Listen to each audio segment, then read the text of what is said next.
আসসালামু আলাইকুম। আমি doctor Mohammad Shariful Islam, burn plastic and cosmetic surgeons. আমি প্লাস্টিক সার্জারিতে এফসিপিএস করেছি। এখন প্লাস্টিক সার্জারি কনসালটেন্ট হিসেবে কাজ করছি। তো আমরা আজকে কথা বলবো লাইপোসাকশন সম্পর্কে। প্রথমে আমরা জেনে নেব যে লাইপোসাকশন কী। লাইপোসাকশন একটা কসমেটিক সার্জিক্যাল টেকনিক, যেখানে নেগেটিভ সাকশনের মাধ্যমে কোনো ডিজায়ার এরিয়া থেকে ফ্যাটকে রিমুভ আমরা করি, সেটিকে লাইপোসাকশন করে।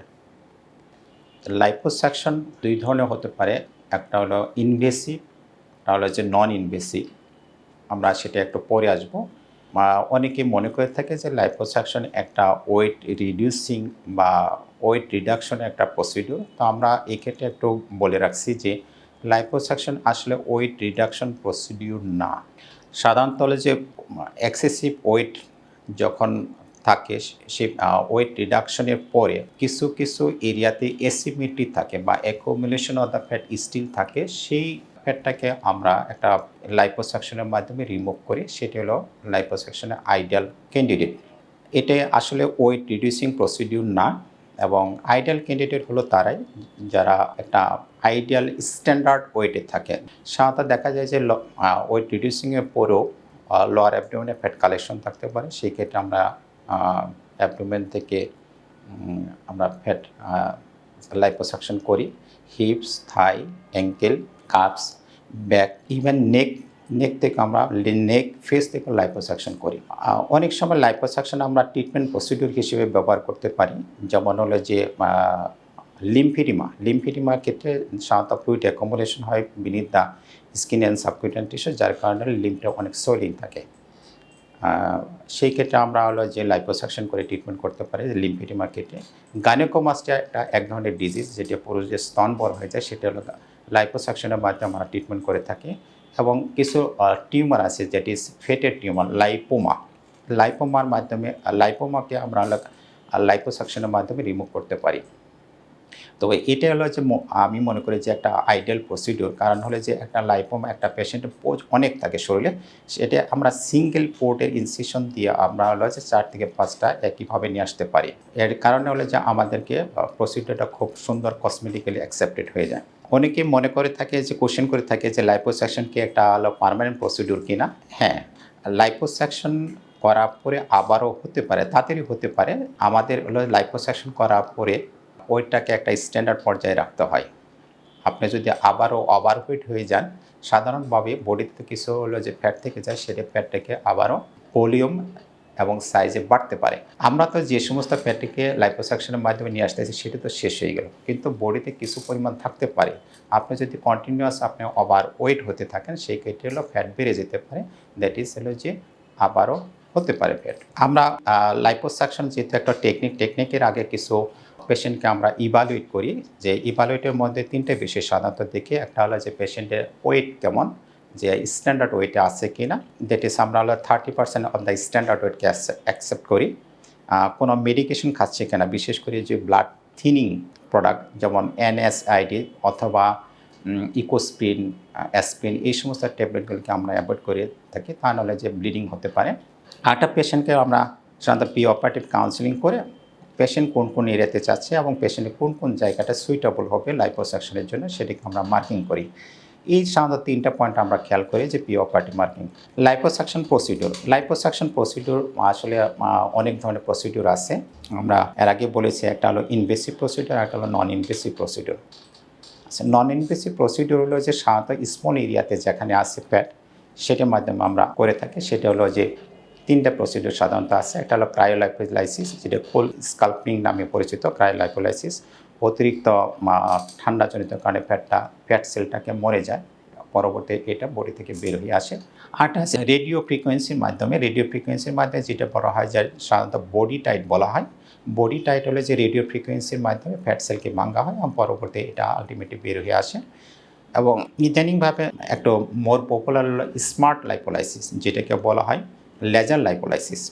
লেজারের মাধ্যমে সাধারণত ফ্যাট সেলকে ভাঙা হয় এবং পরবর্তীতে ছোট্ট একটা কেরোনার মাধ্যমে সেটা বের হয়ে আসে। সেটা হলো মোটামুটি বলতে গেলে যে নন ইনভেসিভ। এবং এর পরবর্তীতে আসলে ইনভেসিভ লাইপোসাকশনস। ইনভেসিভ লাইপোসাকশনগুলো হলো কতগুলি প্রসিডিউর, যেমন টুমিসেন্স টেকনিক। টুমিসেন্স টেকনিকে আমরা এক ধরনের ফ্লুইড, যেটা হলো নর্মাল স্যালাইনের সাথে আমরা হলো যে ইফাইনেফ্রিন এবং লিগনোকেন আমরা অ্যাড করি, যাতে ব্লিডিং যেন না হয়। সেই কারণে আমরা সেই ফ্লুইডটাকে আমরা ইন্ট্রোডিউস করি বডিতে, পরবর্তী এটা সাক আউট করে একটা নির্দিষ্ট সার্টেন লেভেল টাইম পর্যন্ত ওয়েট করার পরে। ড্রাই লাইপোলাইসিস আগে করা হতো, যেটা হলো যে উইদাউট এনি ফ্লুইড।